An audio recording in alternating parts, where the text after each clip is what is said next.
Hey everyone, I hope you are having a fantastic week.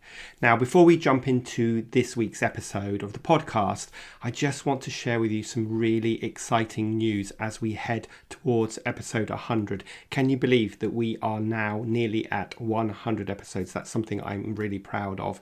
When I started out in my podcasting journey, I'd read that the average number of episodes a podcaster records before they give up is 7. So I was absolutely determined that if I was going to go on this journey with you guys, I was going to keep doing it. And here we are nearly 2 years later, and we are approaching episode 100.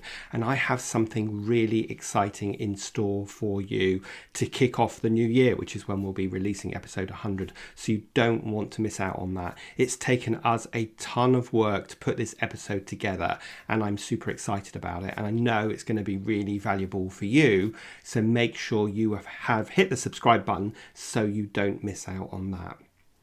And talking of as we head into the new year, I wanted to share with you on this episode a few ideas to make sure that you start your new year in your agency or your freelance business on the right foot and ensure that you have a robust plan. So that's what today's episode of the podcast is all about, and let's get on with the show.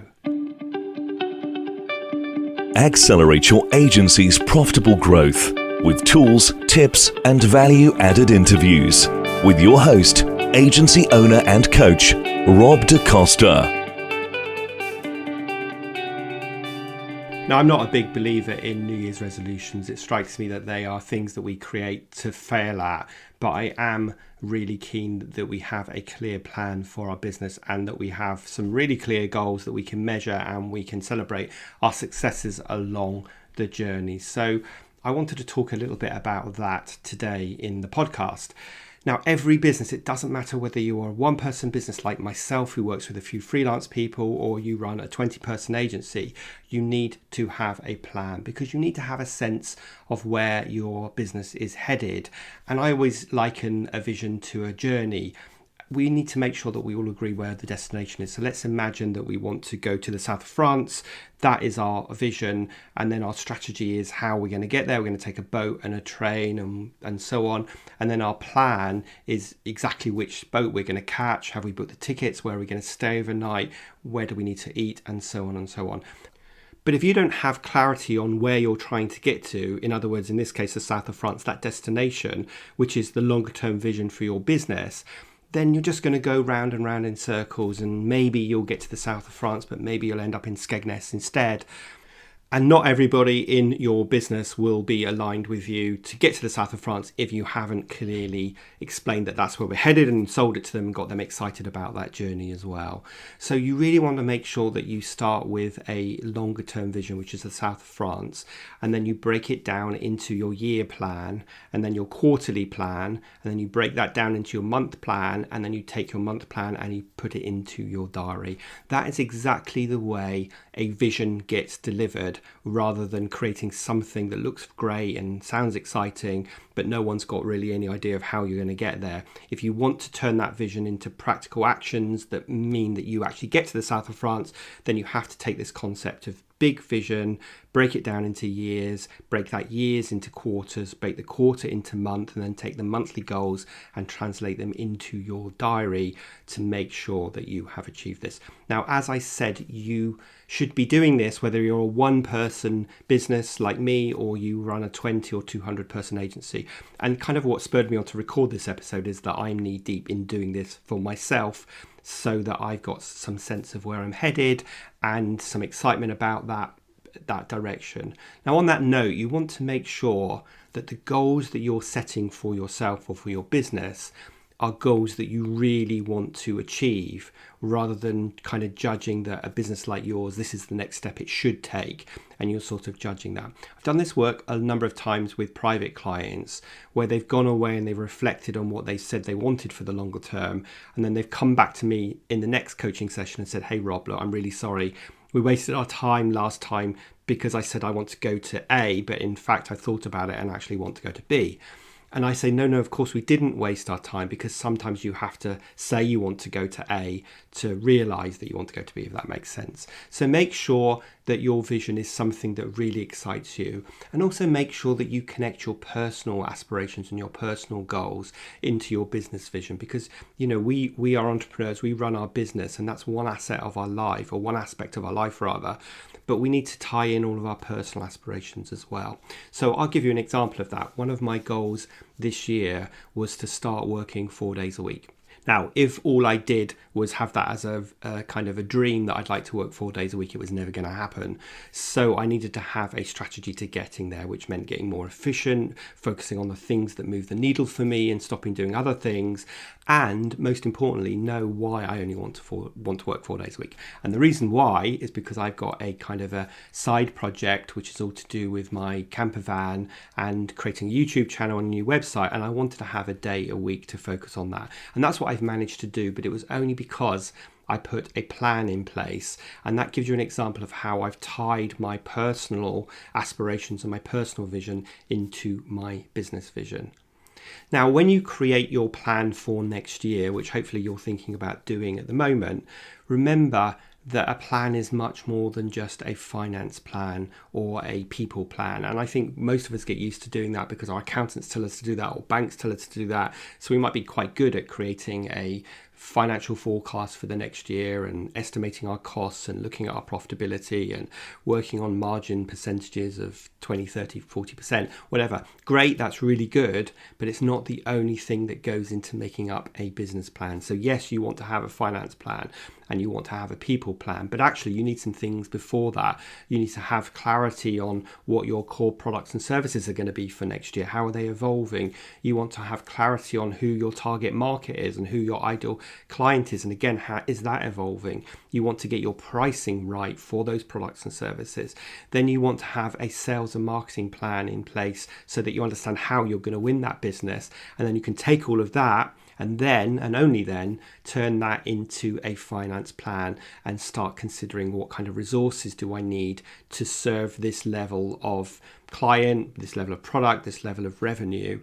And then you're thinking about your team, whether that be an in-house team, a remote team, or a virtual team. Once you've done this work, you can start to figure all of that out. Now, if that sounds overly complicated, it isn't. And I would really encourage you to keep it simple. In fact, when I do vision work with my private clients, we get the whole project done within probably 2 to 3 coaching sessions. And we create a thing called a 3-page plan, where page 1 captures that longer term vision, which might be 5 years and 3 years. Page 2 captures the 1 year vision and the quarterly plan. And then the third page is the monthly plan. And you really want to work on keeping it simple. You don't want to make this a massive list.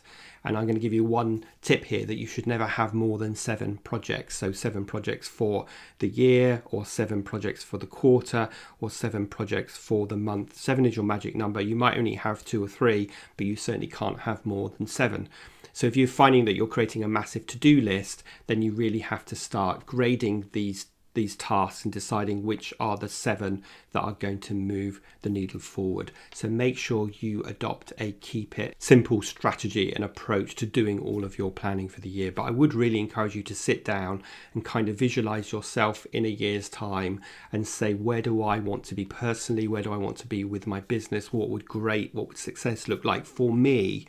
What do I want? And the reason you want to do that is because you want to make sure that you are in control of the direction that your business is heading, rather than letting external factors dictate your course of travel. And trust me, if you don't create a plan, and if you don't have a vision for the year, and if you're not constantly reviewing that plan, then you will be letting external factors dictate your direction. And of course, sometimes those external factors are massive, such as a pandemic or a recession, but most of the time they're smaller external factors that if we don't have a plan, they will have a bigger impact on the direction that we head. It might be simply that you take on completely the wrong client because you don't have clarity of who your ideal target client is, and that client takes your business in a different direction. They're really difficult to service. You have to invest an inordinate amount of time managing them. So have a plan. And on the note of external factors, you want to make sure that your plan is dynamic, so that you can look at it every month and say, what do we know today that we didn't know last month. And then you should be willing to change your plan accordingly. That doesn't mean you're failing. It just means that your plan is reflecting the reality of now, as opposed to creating this beautiful plan, a 3-day away day with all of your senior team, casting it in stone, and then using it to beat yourself up as it becomes more and more out of date because you're not willing to keep it up to date. So make sure that you get into the rhythm of allocating some time every month to spend in the strategy space, which is looking at your plan and saying, how do we need to amend it? Now, if you have a team, then that's great. At your senior leadership team meeting, you should be using this plan as the basis of your conversations. But if it's just you, then just simply allocate an hour in your diary once a month where you're getting all of your kind of tactical now distractions away, and you're just looking at your plan and saying, where are we? What do I know today that I didn't know last month? How did I do with the goals that I set for last month?